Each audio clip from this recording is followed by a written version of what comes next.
Hello दोस्तों, मैं कुलदीप कुमार आज आपके साथ एक नई वीडियो लेकर आया हूं, जो हमें स्टॉक मार्केट के बारे में बताएगी। कहा जाता है कि स्टॉक मार्केट सबके लिए नहीं है। इस बाज़ार से केवल कुछ लोगों को ही फ़ायदा मिलता है। माना जाता है कि स्टॉक मार्केट में 10 में से 9 लोगों को नुकसान उठाना पड़ता है। क्वेश्चन ये है कि क्यों एक व्यक्ति को स्टॉक मार्केट से फ़ायदा मिला और क्यों 9 व्यक्तियों ने नुकसान उठाया। इसका जवाब सीधा सा है। जिस व्यक्ति को स्टॉक मार्केट से फ़ायदा मिला उस व्यक्ति ने बाज़ार की कुछ बेसिक जानकारी का प्रयोग किया होगा, और जो 9 लोग हैं उन्होंने केवल किसी के कहने पर निवेश किया होगा या फिर उनको बेसिक जानकारी नहीं होगी।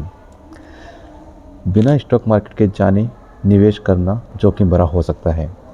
यदि उन 9 लोगों को भी बाज़ार की बेसिक जानकारी होती तो शायद उनको भी इतना नुकसान नहीं होता और शायद वो भी लाभ कमा रहे होते। चलिए इसी बातों को आधार बना के हम कुछ अंतर्राष्ट्रीय घटनाओं की चर्चा करेंगे जो इंडियन स्टॉक मार्केट को प्रभावित कर सकती है। जब आप इन प्रभावों को जान जाओगे तो आपको स्टॉक संबंधी निर्णय लेने में आसानी होगी। इंटरनेशनल एलिमेंट्स में हम सबसे पहले ग्लोबल मॉनेटरी पॉलिसीज़ की बात करेंगे।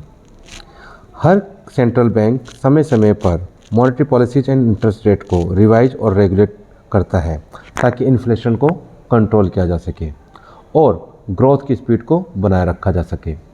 इस प्रकार की मौद्रिक नीतियां खासकर विकसित देशों के लिए काफ़ी महत्वपूर्ण होती हैं, क्योंकि इनकी मौद्रिक नीतियों के तहत विश्व भर में मॉनेटरी लिक्विडिटी को कंट्रोल किया जाता है।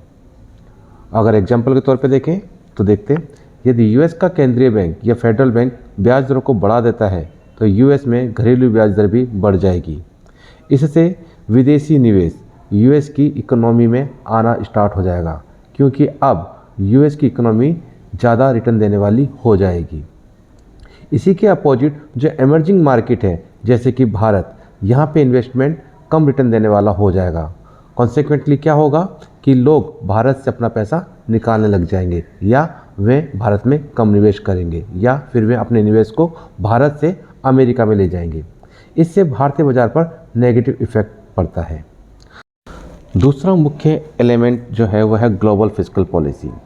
ग्लोबल फिस्कल पॉलिसी सरकार द्वारा चलाई जाने वाली वह पॉलिसीज होती हैं जिससे वे देश के रेवेन्यू और एक्सपेंडिचर को कंट्रोल करती हैं। सरकारों द्वारा अपनाई जाने वाली फिस्कल पॉलिसीज का विश्वव्यापी या ग्लोबल प्रभाव पड़ता है।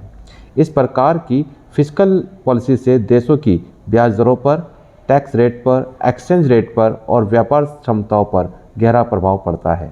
जैसे मान लो यूएस यानी कि अमेरिका चीन से होने वाले आयात पर या इंपोर्ट पर टैरिफ बढ़ा देता है तो इससे चाइनीज़ प्रोडक्ट और महंगे हो जाएंगे और इंटरनेशनल मार्केट में चाइनीज़ प्रोडक्ट की मांग कम हो जाएगी।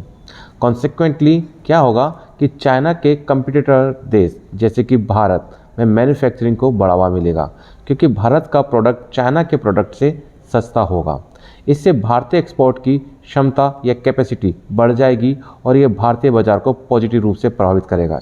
इससे स्टॉक मार्केट के अंदर मजबूती आएगी। ऐसे में लगभग वे सभी स्टॉक जो चाइना प्रोडक्ट के कॉम्पिटिटर हैं वे मजबूत हो जाएंगे और उनके प्राइस भी बढ़ेंगे। तीसरा इंटरनेशनल एलिमेंट जो है वह है जियोपॉलिटिकल इवेंट्स, जिसे भू राजनीतिक घटनाएं भी कहा जाता है। जियोपॉलिटिकल इवेंट्स में global conflict, territorial disputes, health crisis, treaties और 2 या अधिक देशों के बीच होने वाले एग्रीमेंट्स आते हैं। जियोपॉलिटिकल इवेंट्स के कारण बाजार में अस्थिरता, इनस्टेबिलिटी उत्पन्न होती है, जिससे बाजार पर निवेशकों का भरोसा कम हो जाता है। परिणाम स्वरूप निवेशक अपने पोर्टफोलियो को एडजस्ट करते हैं। इससे बाजार में फ्लक्चुएशन क्रिएट होता है और यह बाजार को अस्थिर करके बाजार को और कमज़ोर कर देता है।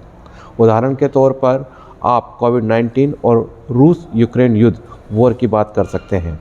कोविड-19 के दौरान BSE और निफ्टी इंडेक्स में भारी गिरावट देखी गई थी। इसके बाद लॉकडाउन ने भी बाजार को गंभीर रूप से प्रभावित किया था।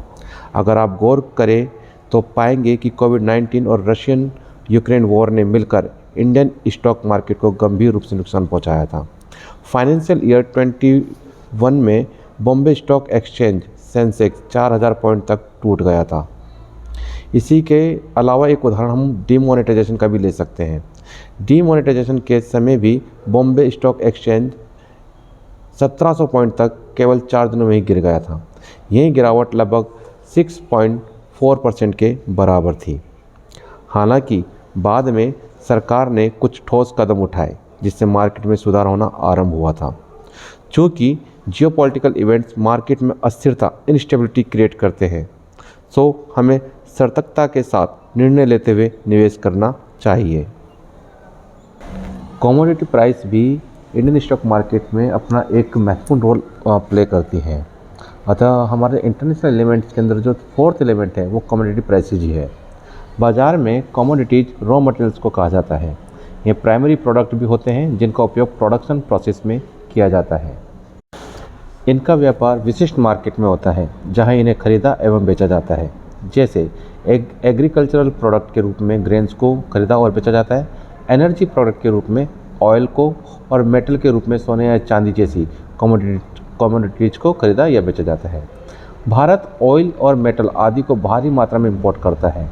यदि इन कमोडिटीज़ का प्राइस इंटरनेशनल मार्केट में बढ़ता है तो यह बढ़ोतरी उन कंपनियों के लाभ को कम कर देगी जो कंपनी इन कमोडिटीज़ को इंपोर्ट करती है, ताकि कंपनी को प्रोडक्शन करने के लिए रॉ मटेरियल उपलब्ध हो सके।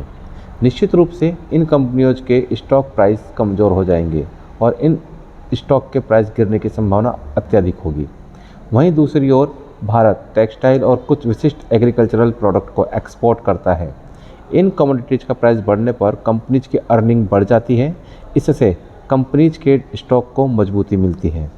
आपको ये जान लेना होगा कि भारत किन कमोडिटीज़ को इंपोर्ट करता है और किन कमोडिटीज़ को एक्सपोर्ट करता है। ऐसा जानने पर आप मार्केट को बेहतर तरीके से समझ पाओगे और लाभ कमा पाओगे। इसके अलावा यह भी ध्यान रखना चाहिए कि कमोडिटीज़ के प्राइस एक सीमा के बाद भी बढ़ते हैं, तो इससे देश में इन्फ्लेशन का खतरा उत्पन्न हो जाता है, जो इकोनॉमी की परचेसिंग पावर को कम कर देता है, जिससे बाजार कमज़ोर होने लगता है। इंटरनेशनल एलिमेंट में करेंसी फ्लक्चुएशन भी एक महत्वपूर्ण एलिमेंट्स है। इसको कम करके नहीं देखा जाना चाहिए। इकोनॉमिक फैक्टर जैसे GDP, interest rate, inflation rate, political stability और इनस्टेबिलिटी और जियोपॉलिटिकल इवेंट्स आदि करेंसी की डिमांड और सप्लाई को प्रभावित करते हैं। परिणाम स्वरूप करेंसी एक्सचेंज रेट भी इससे प्रभावित होती है। आपने कई बार सुना होगा कि भारतीय रुपया डॉलर के मुकाबले कमज़ोर हो रहा है। 31 दिसंबर 2014 को $1 की कीमत 63 रुपये 33 पैसे थी और आज $1 की कीमत 83 रुपये 40 पैसा है। यानी कि इस अवधि में रुपया 20 रुपये 7 पैसा तक कमज़ोर हो गया है, या ये कहें कि डॉलर रुपये के मुकाबले 20 रुपये 7 पैसे तक मजबूत हुआ है। जब रुपया कमज़ोर होता है तो इंटरनेशनल मार्केट में इंडियन प्रोडक्ट सस्ता हो जाता है। इससे इंडियन प्रोडक्ट इंटरनेशनल मार्केट में और कॉम्पिटिटिव हो जाता है। निश्चित रूप से इसका इंडियन स्टॉक मार्केट पर पॉजिटिव इफेक्ट होता है। इससे उन कंपनीज के स्टॉक और मजबूत हो जाते हैं जो एक्सपोर्ट ओरिएंटेड कंपनीज है, या ऐसी कंपनी जो एक्सपोर्ट ज़्यादा करती है, उन कंपनी के स्टॉक के अंदर मजबूती आती है। इसके विपरीत यदि रुपया मजबूत होता है तो उन कंपनियों के स्टॉक कमज़ोर हो जाएंगे जो रॉ मटेरियल, टेक्नोलॉजी आदि को इंपोर्ट करती है, क्योंकि इससे इन कंपनीज की कॉस्ट में वृद्धि होती है। परिणाम स्वरूप इनका लाभ कम हो जाता है। बाज़ार पर इसका नेगेटिव इफ़ेक्ट होता है। चूँकि भारत एक डेवलपिंग इकोनॉमी है और भारत एक्सपोर्ट के मुकाबले इंपोर्ट ज़्यादा करता है, अतः रुपया कमज़ोर होना देश हित में नहीं होता है। उदाहरण स्वरूप 2013 में इंडियन रुपया 55 रुपये से कमज़ोर होकर 65 रुपये तक हो गया था। इससे रुपये की वैल्यू 15% तक गिर गई थी, जिससे BSE इंडेक्स और निफ्टी इंडेक्स को काफ़ी नुकसान हुआ था। सिंपल सी बात है, यदि रुपया कमज़ोर हुआ है तो इससे भारतीय बाज़ार को काफ़ी नुकसान पहुंचा होगा। अभी तक हमने जितनी घटनाओं की बात करी वे बहुत महत्वपूर्ण और बेसिक घटनाएं थी, जिनका असर इंडियन स्टॉक मार्केट पे हमेशा बना रहता है। अगर हम कंक्लूजन की बात करें तो अंतर्राष्ट्रीय घटनाओं को कभी भी कम नहीं आंकना चाहिए, क्योंकि ये बाज़ार को गंभीर रूप से प्रभावित करती है। चाहे आप इन्वेस्टर हों या मार्केट पार्टिसिपेटर हों, यदि आप अंतर्राष्ट्रीय घटनाओं के साथ अपडेट रहते हैं तो निस्संदेह आप इन घटनाओं के बाज़ार पर पड़ने वाले प्रभाव को बेहतर तरीके से समझ सकते हैं। एक बात और ध्यान रखें कि बाज़ार पर केवल इन घटनाओं का ही असर नहीं होता, बल्कि और भी कई फैक्टर्स होते हैं जो इन घटनाओं के साथ मिलकर स्टॉक मार्केट को प्रभावित करते हैं। अतः किसी भी अंतर्राष्ट्रीय घटनाओं के प्रभाव को अलग करके ना देखें। स्टॉक मार्केट जोखिमों से भरा हुआ जरूर है, किंतु आपकी समझदारी, ज्ञान और सतर्कता जोखिम को काफ़ी हद तक कम कर सकती है। यदि आपको ये वीडियो पसंद आई हो तो लाइक करें, सब्सक्राइब करें और दोस्तों और अपने शुभचिंतकों को शेयर करें। जय हिंद, जय भारत। सिक्योरिटी मार्केट में निवेश बाजार जोखिमों के अधीन होता है। निवेश से पहले सभी संबंधित दस्तावेजों को ध्यान से पढ़ें। यह सामग्री पूरी तरह से केवल सूचना के उद्देश्य से है और इसे किसी भी तरह से सलाह या अनुशंसा के रूप में नहीं माना जाना चाहिए। Investment in the securities market are subject to market risk. Read all related documents carefully before investing. The content is purely for information purpose only and in no way to be considered as an advice or recommendation.